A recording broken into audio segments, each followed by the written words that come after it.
Yes, today we continue with the part of the last session, which we a little bit touched on the cultural and traditional way of marriage within the Luo Society. It is a complex topic, but usually there is a way of navigating through. First, before we come to marriage, we should know the categories of people who are married. There are normal people, that is an upright man, an upright lady. How they marry is very different. Then there are those ones within the society, both ladies and men, who are either physically challenged or the ones we call somehow not optimum in their thinking, okay? Or how they do things is a bit slow. They are slow thinkers. Then there is this category, which is the lunatic ones. The lunatic ones is very unfortunate. Not very many people would allow their daughters to go to lunatics because their behavior was unpredictable and they could do something. But if there is that sense of non-violence within them, they could also be assisted to marry. For ladies who are also in physically challenged, those ones who are crippled and those ones who are having some problems, they were also being assisted to be married out to some other people. But the way they were being assisted is very different from the upright ladies and men who could look for that.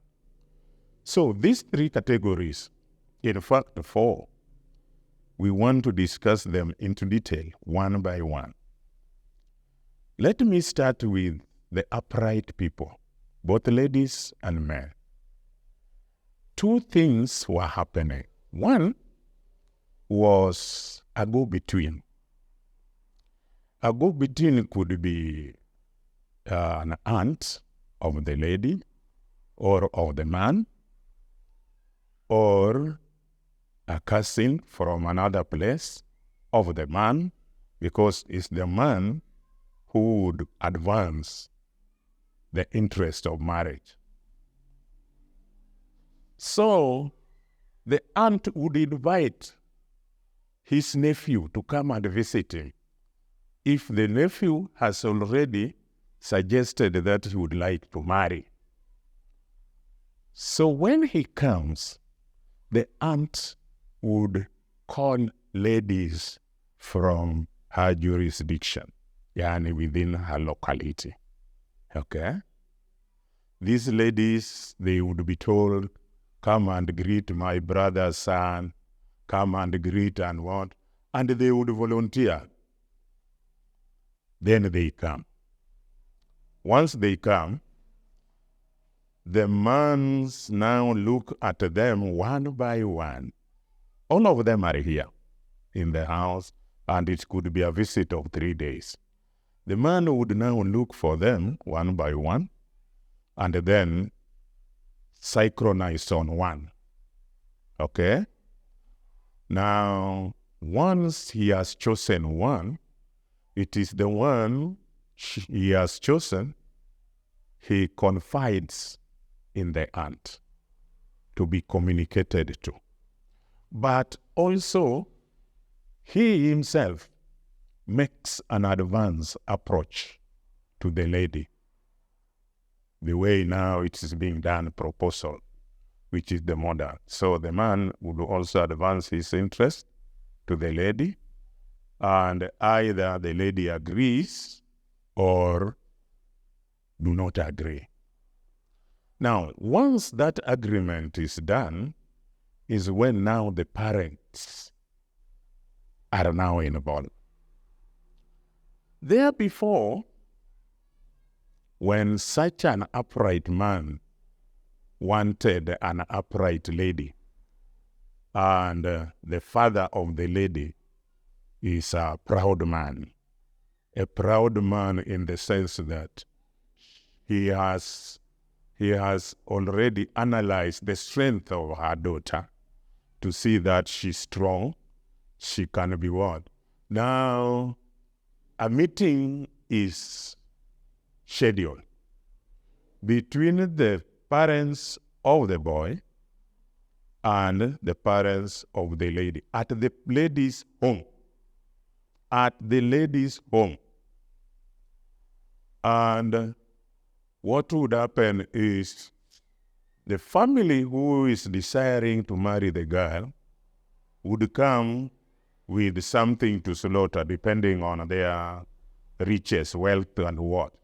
If they are not very much, they will come with a goat or a sheep or a cow, whichever. And then this lady will now be on the boy's side, or will come with the animals to be slaughtered on that occasion, and the lady's side will have a brew, okay, a local liquor, because this is an occasion where the father will also call his brothers, and the other side will also come with their brothers. So they sit. Then there is wrestling. The funny thing, this thing just ended the other day. There is wrestling. The lady must wrestle the man, and the man should prove his manhood by wrestling the lady down. If otherwise, treat the marriage as cancelled. Okay? Treat the marriage as cancelled. That is, if the lady wrestle the man down. Okay? I remember this because one of my aunts went through the same process. And she had to knock about 3 people down, and those people did not marry. The last person who knocked her down was from Kano. That is the person who married. Okay? So this one used to happen for a person who feels his girl, okay, is very strength or has a lot of strength and can do a lot. Now, once such a marriage is accepted by both sides, then the person must pay dowry. Dowry will be paid according to ability of the person, family. They can bring 2 cows, 1 cow, slowly, until the number which was agreed is reached. Okay? If it is 12 cows, they used to go up to 12 cows, 20 cows, things like that, what is being practiced by these other communities. Now, once that one has been done, then the family now of the lady releases the lady with a process called Ndaria. Ndaria is like a wedding what? Yeah, it's like a wedding session. 7 or 12 girls. One of them is a younger girl who is called Jadong. This Jadong is the one who will sleep with this lady to be married and her husband in the same room. And she will stay there either between a week and 1 month before the other family comes. Now, what is Ndaria? Ndaria is girls of the same age with the one to be married. 7 or 12. They will carry foodstuffs from the lady's home. Flour, kuku, roasted, kienyeji, 2 or 3, depending also the ability of this family. Fish must be carried. Okay? And other decorating like beads, the lady is decorated when she's going. All of them are going singing on foot to the man's home. When they reach the man's home, this foodstuff is given to the man's family.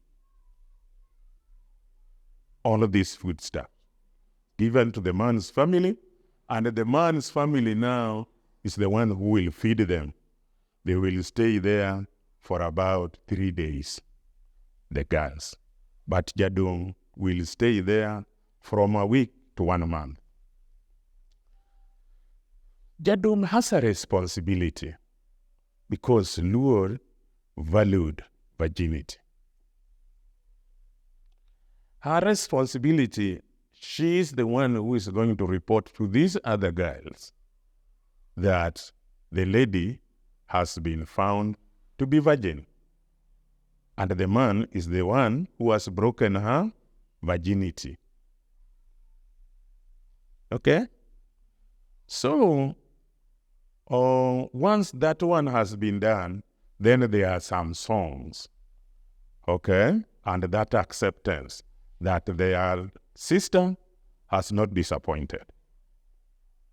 That is the work of Daria, which is taken a lady whose dowry has been paid fully, and the family has now decided to give her out. Okay? Thereafter, now the family will continue to stay there with the wife. I will come to say what will the other father will do. Or the man will call his cousins and brothers, and there is staying, okay? We call it Bodanyako, yani it's a ceremony, just like the wedding which is being done now. Music would be played, local beer would be taken, people would be happy, and both of them will be showered. That is after proof that she's virgin. I don't know whether you get this one right. After proof that she's actually found to be virgin, that is when this celebration will continue. Now, that scenario is different in the same category of well-up people in 2 ways.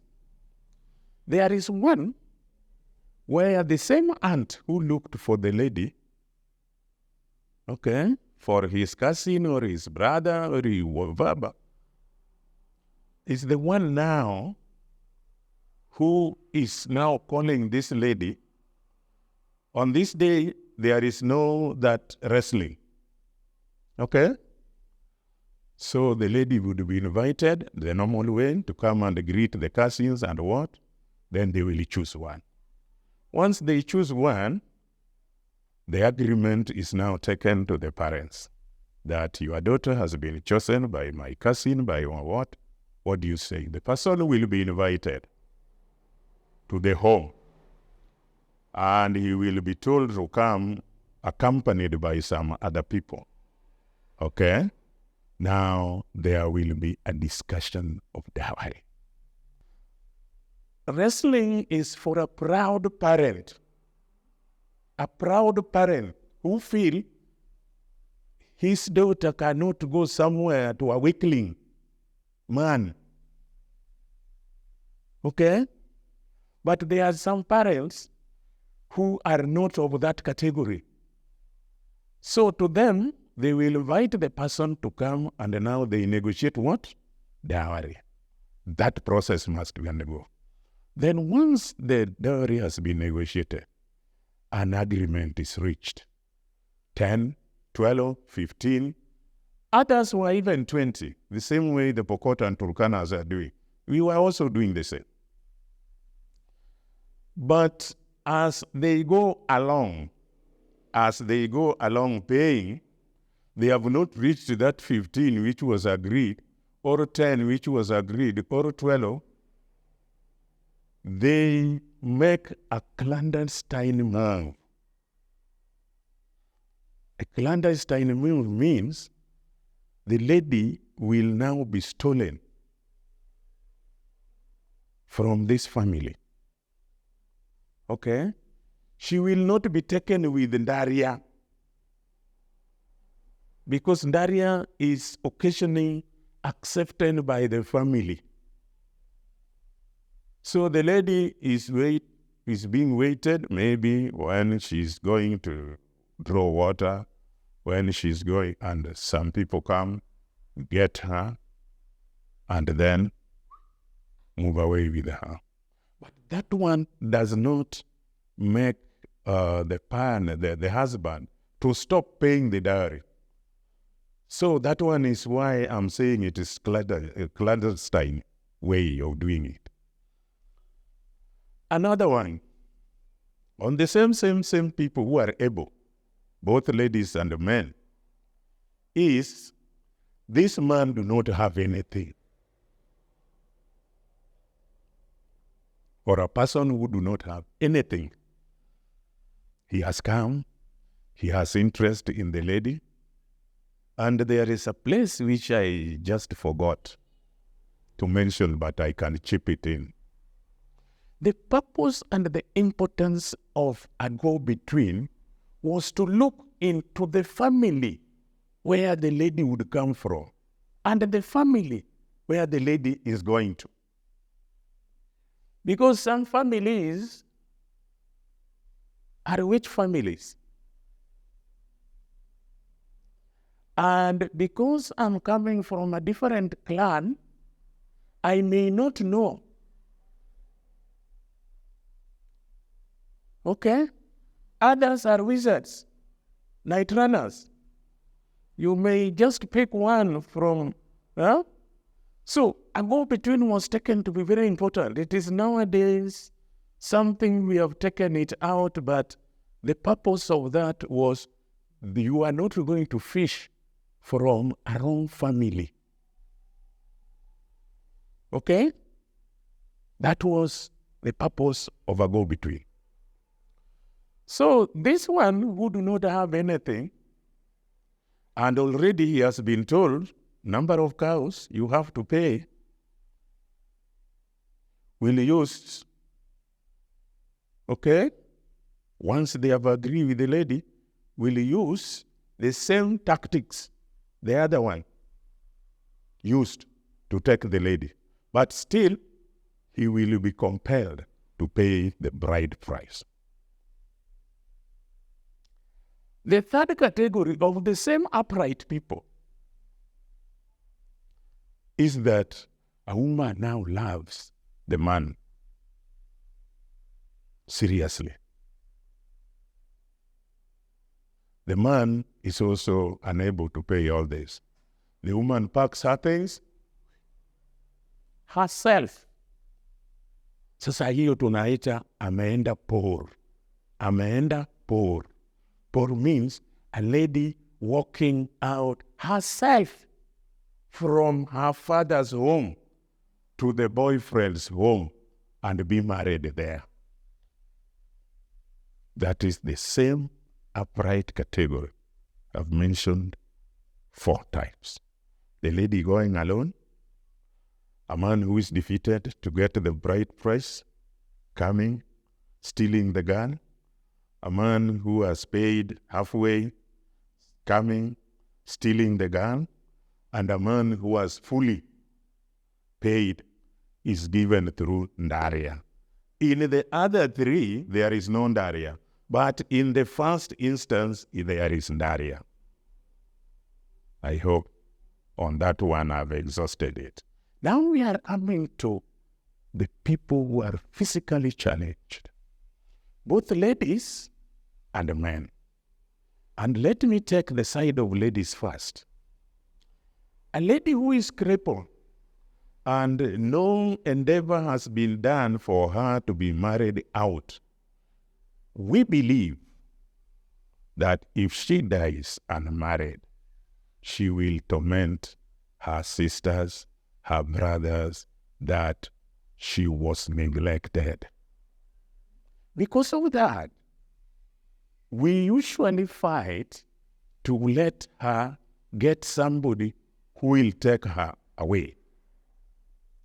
Now, such negotiations are done in secrecy, because if Kamati or Chafu, I don't know how you call them, if Kamati or Chafu get wind of it, they will spoil the other side.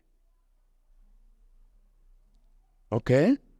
They will talk bad about this girl because already she's physically challenged, and tell, because not necessarily she will be taken to another physically challenged, she will be taken to an upright man.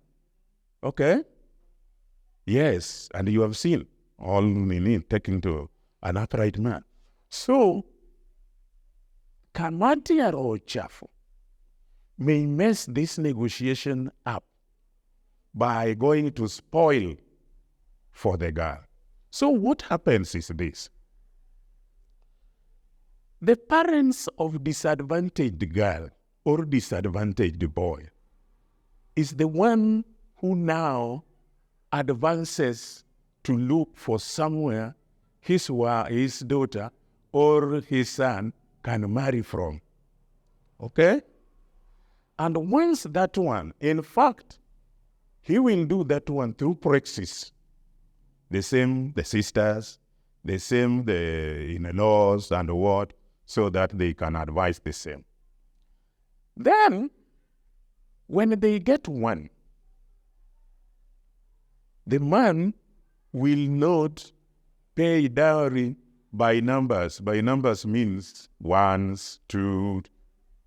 He will come with everything at once. Okay? There is why she's coming with everything, or the person will pay dowry at once, is to confuse the populace that so and so has just given that family animals to keep for them. Yeah, to keep for them, because if Kamati or Chafu gets wind of this, if they come one by one by one, obviously it will be known this lady is being married, and they will now they will inquire. There are people like that in the society. They will now inquire from where, and then they take their time. Imagine, a lot of expenditure just to go and gossip about this family there. And it has happened, so many people have turned their back. Who accepted? Once they meet the Kamati or Chafu information, now they turn their back. It has happened. Okay? So the only way to disguise this is that family bringing the animals at once, in the position that I'll be looking for them, those animals, but the animals are theirs. What will then follow is disappearance of this crippled girl. And when they inquire from the family, when I saw and so nani, ameenda kutembelea anti yake. And it is anti yake, mwezi ya kwanza, mwezi ya pili, mwezi ya tatu. So by the time they get the information that the girl has been married out, she's pregnant. Okay? Likewise with men. You have a disabled man. He's upright, but he's physically challenged. They also repeat the same. Now, the same thing goes to those people within the society who are, I would say, half-baked. Yeah, he is not optimum. He's not optimum, but he's not violent. Yeah, he's not optimum and he's not violent. So they are also done the same. Their negotiation is usually done in secrecy. And once it is accepted, then that one, the same thing is done. Okay? So, to less fortunate people now are those violent lunatics. With them, they just go scot-free because nobody would accept his daughter to go to a lunatic person, or nobody will accept his son to go to a lunatic woman. Okay? Because anything can happen. They are unpredictable. So those are the type of marriages we have. Now, from there, for less fortunate ones who are disabled, they are given people who could take care of them. And in fact, if their challenge, physical challenge is so bad, then she's given another assistance. But strictly, that this man will not double deal her. Or otherwise, she pays dowry for this other one, so that she will be the upkeep of the, it happens. It has happened. And this upright one, who is now going there to assist the sister, is told in clear terms, do not, never in your lifetime despise this. Because that unfortunate which befell her can as well come. And they believe, and they do it. That is if the one who is physically challenged, the physical challenge is so bad that she cannot assist herself at times, maybe like going to the toilets, doing that. So you cannot put the husband to be doing that. It will be you put her with the support, another lady, to go and be there. But the man must also do what? Pay dowry for the same. Yeah. That is the position. So, when we are now coming to the area of what happens after marriage, is the man who is marrying must be able to give the lady a farm. Then we did not have businesses. The things that we had was going to the farm and tilling the land. That is what the women were meant for. Men were to take care of them with their rearing animals, okay, and also doing other things which would assist the family, like the protection, like building of the homes, the huts, things like that. Okay? So those are the things which were there. Then families were also, because people were staying in family, each family would come out outstanding depending on their ability to get grains or during farming. How they could get that is they will go and get out and get a lot of grains. And as I told you, the Luo culture was not for one wife. Okay? Luo culture was 3 wives and above. If minimum 2, but not 1. Okay? That's why every house has its title. Mikai, Nyachira, and Rero. 3. Okay? So that one is so much for that. Let's now go to naming of children. Now, Luo children naming is about almost 10 categories. The first one is events. Okay, these events, somebody can be named after that event, like my name was during referendum of Kenya's independence. That is where I got the name Uhuru. Then there are those ones for occasions.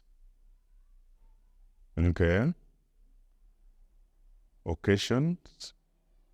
Then there are those ones to depict either suffering or happiness, like tabu. To depict either suffering or happiness. Okay? Then there are those ones named after periods. Which periods do I mean? I mean the periods of the year. When Luos are planting, a girl or a person born during planting, say, is called a komo. And if it is during harvesting time, it's called a kale. So, you see, there is a komo, there is a doyo, there is a kale. Those are periods. Now, there are those ones named after the time of the day. Time of the day. Time of the day, we have Otieno and Atieno, born at night. Then we have Akinyi and Okinyi, born in the morning. Then we have Anyango and Onyango, born in between saa moja to saa sita. Then we have Ochieng, which is now after saa sita, and Achieng. These names, you hear them. Then we have Odhiambo and Adhiambo in the evening.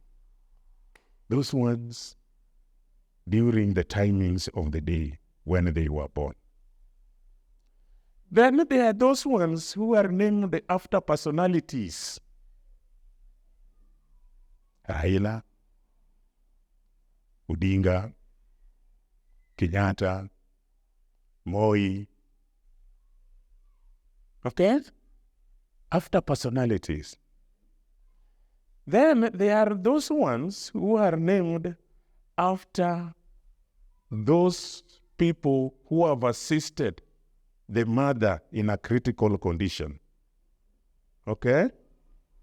Especially you will hear the Kikuyu names in Luo, because that Kikuyu man ndio ilikuwa daktari alisaidia huyo mama. Waweru is there. You can hear Umsando was being called Chege. You can hear they are also Patel. We have Patel, my nephew, anaitwa Patel, kwa sababu that Muindi ndiye alimsaidia. So those ones are also naming. Now, then there are now those ones who are named after the king. I can name my son like mine I've named after my father's name. Okay? Or mother's name. Or brother's name, the way Kikuyu are doing. Okay? Now, those are now naming after the king's name? Yes. Okay? To propagate that same family. That's why a name like Migot is very common in our place. Yeah. So many people are called Migot in that place. Then there are those ones which are named after, I said events and incidences are just the same. There are those ones at the time of birth. At the time of birth, something happened to the mother, especially if, okay, she's a girl, lakini at her time of birth, the umbilical cord encircled her neck. That one is called a wino. And if a girl is born on, the birth should be, the child should face up. But this one is facing down. It's called a kum. Then there is this one whose mother has been losing children 1, 2, 3, 4, 5, even 6, even 10. She has never had a baby in her hand. There is when she gives birth, the lady, the girl or the boy is moved away from the mother to be taken care by another mother. That one is called aweti or awete.